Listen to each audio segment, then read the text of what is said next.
Olá, voltamos com o nosso programa Entrevista Coletiva. O intervalo realmente foi bem rapidinho. A gente está conversando aqui com o deputado Oscar Bezerra sobre taxação de commodities. E o deputado está defendendo o seu ponto de vista, que é contrário a essa possibilidade de uma nova taxação das commodities. Retomando o que a gente estava falando no bloco anterior, eu queria questionar, deputado, em relação à questão da industrialização. O senhor estava falando em mexer em incentivos fiscais para proporcionar uma melhor industrialização aqui no Estado. E eu quero emendar com isso uma pergunta. Essa nova taxação pode inviabilizar ou encarecer demais a criação de frango, de porco e até de gado confinado e aí tornar essa industrialização mais difícil ou não? Então, o próprio mercado por si tem dificultado, por exemplo, em função da baixa produtividade. A lei de oferta e procura este ano inviabilizou por completo confinamentos que dependem de milho, as granjas de porco, de frango que dependem desse produto, em função do alto valor desse produto hoje no mercado. Ou seja, nós estamos aí mostrando de que a regulação, o termômetro através do preço, pode comprometer uma cadeia que gera ICMS, que produz realmente uma grande quantidade de emprego. Imagine se tiver mais taxação em cima, por exemplo. É óbvio que vai ficar pior do que já está nesse cenário se tiver realmente uma taxação extra em cima do produto. Eu quero retomar um outro questionamento que o Osmar fez no bloco anterior, em relação à Lei Candir que o senhor citou, e ele falou a respeito do FEX. Isso tem funcionado? Tem produzido a respeito do produtor? Tem sido benéfico para o produtor ou não? Olha, o Estado, de certa forma, teria produzido, se fosse taxado todo o processo de commodities, uma arrecadação de 2 bilhões de reais. E, no entanto, recebe 400 milhões de FEX. Então, realmente é um péssimo negócio ao Estado essa questão da Lei Candir. Mas não é só para o Estado de Mato Grosso, é para todos os estados da federação.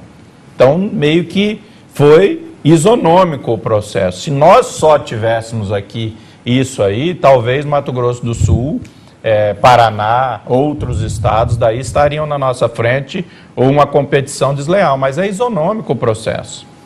Foi feito em função de que o país tinha uma meta na questão da balança comercial de elevar realmente para equilibrar o processo. Imagine vocês tirar a commodities da balança comercial do nosso país.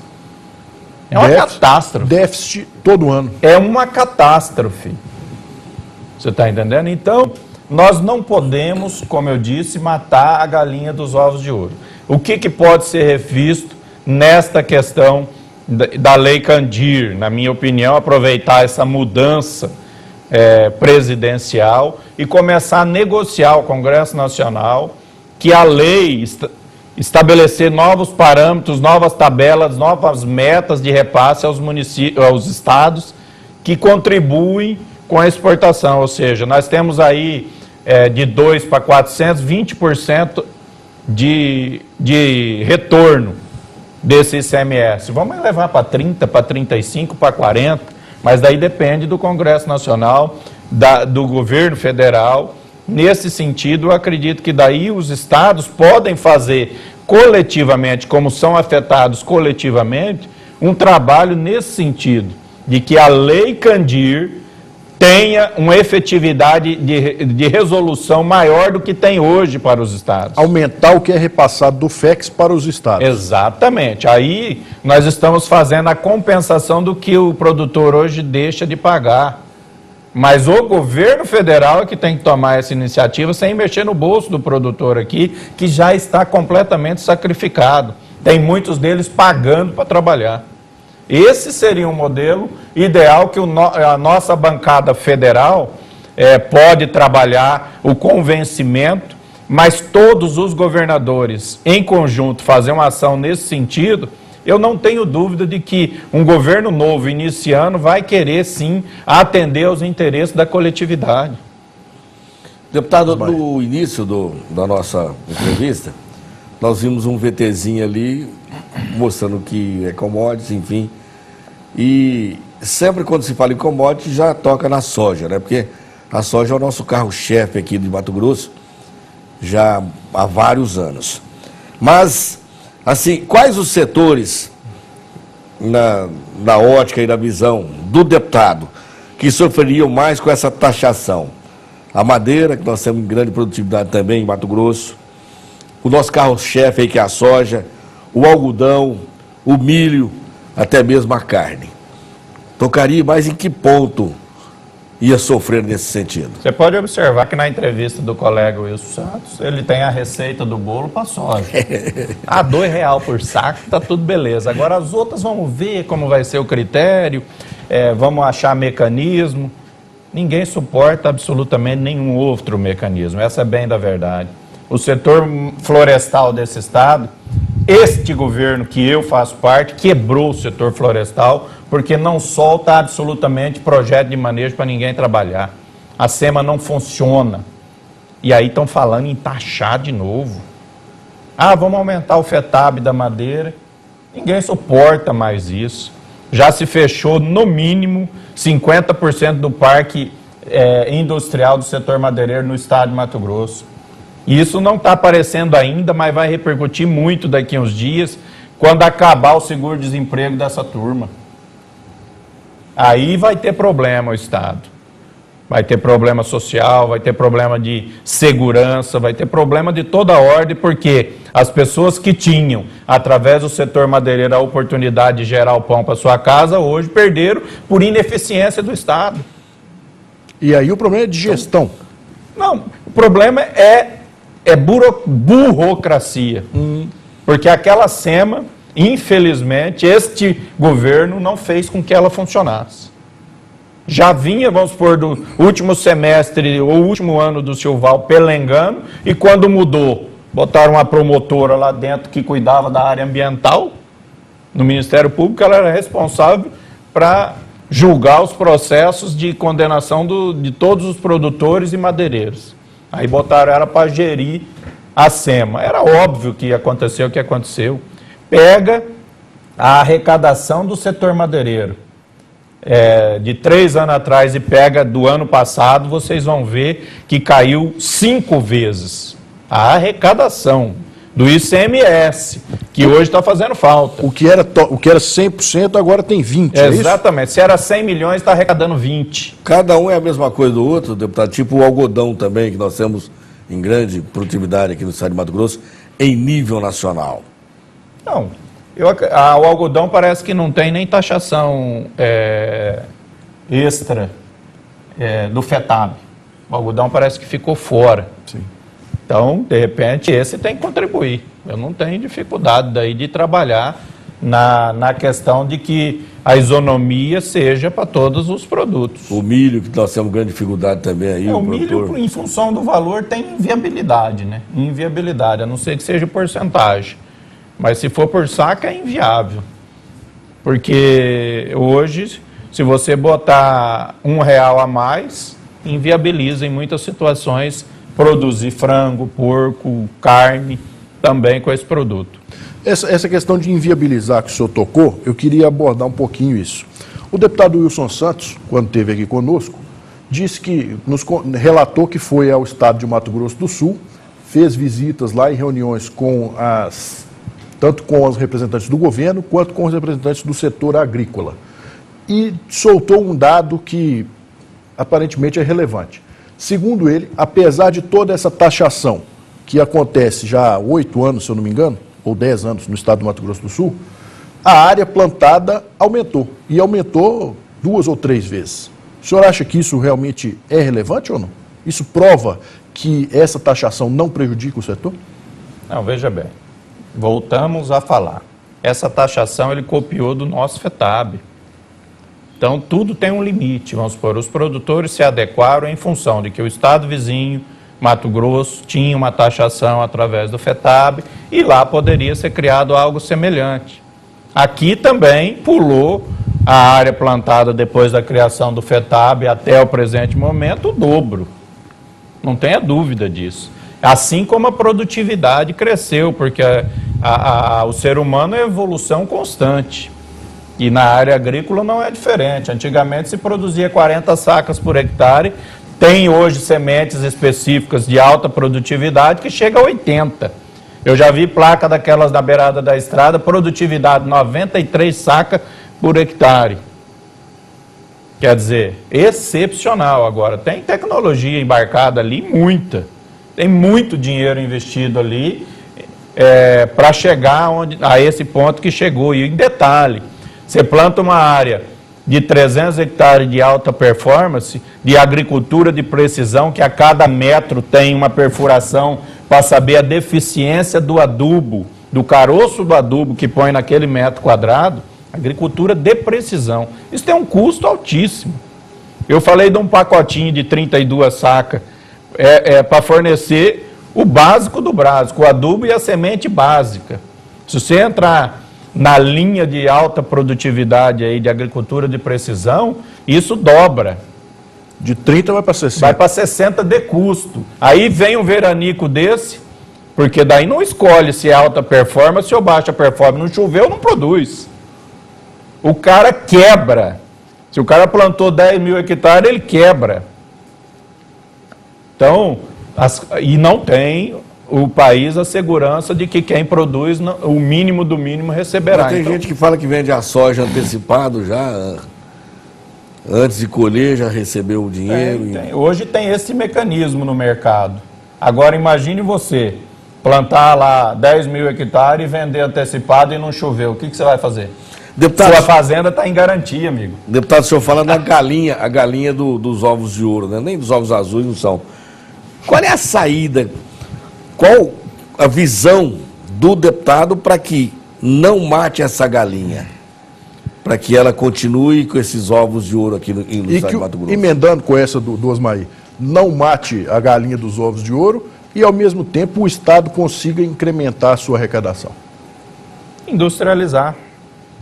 Industrializar é um caminho que Minas Gerais conseguiu chegar, que o Paraná tem facilidade, São Paulo já é realmente destaque a nível de Brasil. Nós precisamos criar mecanismos onde seja viável uma indústria vir para cá, por exemplo, produzir o tecido ao invés do algodão nosso, embora in natura. E por que elas não vêm hoje? Não, porque realmente nós tínhamos um problema de logística que está sendo resolvido agora, praticamente nós vamos aí ser integrado. O Estado finalmente passa a se integrar através da 163, nós temos hoje mecanismo de sair pelo Pacífico, ou seja, e também, como sempre foi, no caminho de Paranaguá. O Estado, de certa forma, logisticamente tem uma dificuldade, mas os incentivos que hoje Goiás tem, que hoje Brasília tem, Mato Grosso do Sul está oferecendo, são melhores e mais atrativos ao empresário do que o nosso. Nós estamos há 1 ano e meio de mandato deste governo e não definimos as políticas de incentivos fiscais. Ainda, como que se vai vir um empresário para cá sem ter uma definição? Muito pelo contrário, tendo CPI, denunciando que todo mundo teve participação, de repente, no rombo das benesses, vamos supor, desses incentivos. Governador, secretário, ex-governador, secretário preso, porque, através dos incentivos, criavam políticas de propina, de canalização de coisa errada. É uma instabilidade total hoje. Vim para o estado de Mato Grosso aplicar. Então, praticamente nula a capacidade de investimento hoje em Mato Grosso? Não, hoje sim. Ou nós façamos aí o nosso dever de casa. Finaliza-se essa operação investigativa, que é um brilhante trabalho, nós temos que reconhecer de que a coragem desses parlamentares, e principalmente do governo, que permitiu, pela primeira vez na história, que fosse debatido esse tema, porque nenhum, nem Dante, nem Blairo, nem Silval, teve a coragem de discutir incentivos fiscais. Só que, ao mesmo tempo, nós estamos há 1 ano e meio com o Estado comprometido. Quem é que vai vir para esse Estado produzir? E o que fazer, deputado, para mudar realidade. Finalizar esse processo investigativo e a política de incentivos fiscais ser apresentada para o Estado, para o Brasil, para o mundo. A criação da ZPE de Cáceres também é importante nesse processo ou não? Não, não tenha dúvida. E também é mais um ato corajoso, porque estava na gaveta isso aí há anos e anos, e que realmente, bem feito o processo, automaticamente terá as vantagens aqui para quem produz nesse estado. Deputado, eu queria fazer um outro questionamento. A gente está caminhando já para o final do programa, já me avisaram ali que o tempo está quase esgotando, mas eu quero fazer um questionamento importante. Dentro de tudo isso que o senhor colocou, me parece que é relevante a proposta do senhor não vamos criar uma nova taxação e temos que mexer na política de incentivos fiscais e também talvez reformular o FETAB. Mais ou menos é isso? Não, o FETAB, o próprio setor, o segmento, pode e aceita uma negociação no sentido de que, olha, o FETAB está neste valor, mas vamos elevar para isso e com fim específico. Vai ser para concluirmos a recuperação das rodovias, para fazer novas interligações, com fins específicos, mas travado. A lei precisa travar o mecanismo, a opção que se tem, infelizmente, de cair num bolo só e usar de qualquer maneira esse recurso, porque senão não justifica. Nós não vamos conseguir fazer com que o produtor agregue valor no seu produto sem ter uma logística adequada. Então, eu tenho certeza que se falar, não, vamos mexer no FETAB aqui, uma porcentagem a mais será cobrado por 10 anos aí, não tem problema, eu acredito que até o produtor aceite. O que não vai aceitar é uma nova taxação, vai ser mais R$2 por saco.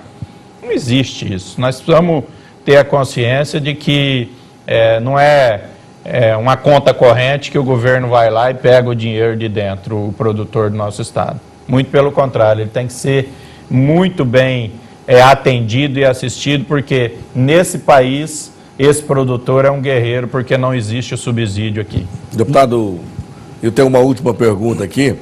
O presidente da Associação Mato Grossense dos Municípios, o Neurilan Fraga, voltado aí para a taxação das commodities. O Neurilan apresentou um plano baseado nessa taxação. Segundo ele apresentou na FIENT e vai trazer também aqui, vai apresentar na Assembleia Legislativa. Prevendo a criação de um fundo com a contribuição financeira na ordem de 5% do valor das exportações dessas commodities desoneradas pela Lei Candira. Como é que o senhor vê esses 5% e essa proposta voltada para a Associação Mato Grossense dos Municípios em cima dessas commodities? Me admira muito o presidente da Associação dos Municípios do Estado de Mato Grosso falar em criar fundo. Fundo, os municípios ficam de fora do bolo. Se tiver um... Vai prejudicar mais o município ainda? Fica fora. O único fundo que os municípios têm participação, que nós reformulamos agora, é o FETAB. Porque tem, acho que 68 fundos nesse estado existe, e de que o recurso vai para lá, mas os 20%, 25% que distribui para os municípios não vai. Que é fundo específico. Ou seja, mais um fundo, a não ser que tenha esse mesmo mecanismo do FETAB, de ser um fundo que vai gerar 50% para os municípios e 50% para o Estado. Mas daí não resolve o problema do Estado também, porque o problema do Estado agora, segundo os cálculos aí, precisa realmente de um incremento de receita na ordem de 1 bilhão de reais, no mínimo, para atender o que precisa atender, por exemplo, agora a questão do RGA. Deputado, infelizmente nosso tempo se esgotou. Eu queria agradecer a participação do senhor e abrir para as considerações finais. Em seguida, o Osmair. Eu agradeço a oportunidade de estar falando para os mato-grossenses através de um tema que eu acho assim de extrema relevância para o nosso estado. E eu quero dizer que não tenho uma palavra de rei, ou seja, eu preciso ser convencido de que o caminho seria, de repente, criar um mecanismo de arrecadação através do agronegócio, mas eu quero que os produtores, as federações, a FAMATO, a ProSoja, tenham vez, voz e ouvido, vamos se dizer, na participação desse processo. Porque simplesmente a 4 paredes se criam os mecanismos, vem para esta casa, se aprova, e aí fica o produtor lá embaixo sem ter sido assistido ou ouvido, tendo que pagar a conta. Então, é uma discussão ampla, precisa ser feita a respeito da ampliação do FETAB, da criação de uma nova taxa, algo nesse sentido, desde que os produtores tenham ciência e a chancela do mesmo. Eu vou estar aqui na Assembleia sempre em busca da defesa de quem produz nesse Estado, de quem gera emprego nesse Estado. E a exemplo disso, o 380, que é a nossa briga constante com o governo de não permitir que tenha o excesso, o aumento na carga tributária de quem está gerando emprego e riqueza para esse Estado. Muito obrigado pela participação. Osmair. Muito obrigado, Francisco Espíndola. Valeu aqui o debate, né? O deputado fazendo esse contraponto em relação, principalmente, ao que diz aqui mesmo na nossa TV Assembleia, o líder do governo aqui dentro desta Casa de Leis, o deputado Wilson Santos. Importante, né, voltado para essa taxação das commodities. E outro ponto importantíssimo, o deputado acabou de ressaltar aí essa 380, que já deu muito o que falar, e teremos muitos e muitos outros debates pela frente, voltado em cima desse setor também. Inclusive, estaremos debatendo isso aqui na TV Assembleia assim que tiver oportunidade. Quero agradecer a audiência de todos que nos assistiram aqui pela TV Assembleia, nos ouviram pela Rádio Assembleia FM, em mais este programa Entrevista Coletiva. Lembrando, esse é só o início do debate. Esse assunto ainda vai ser muito debatido, muito discutido aqui no Poder Legislativo. Muito obrigado e até uma próxima oportunidade.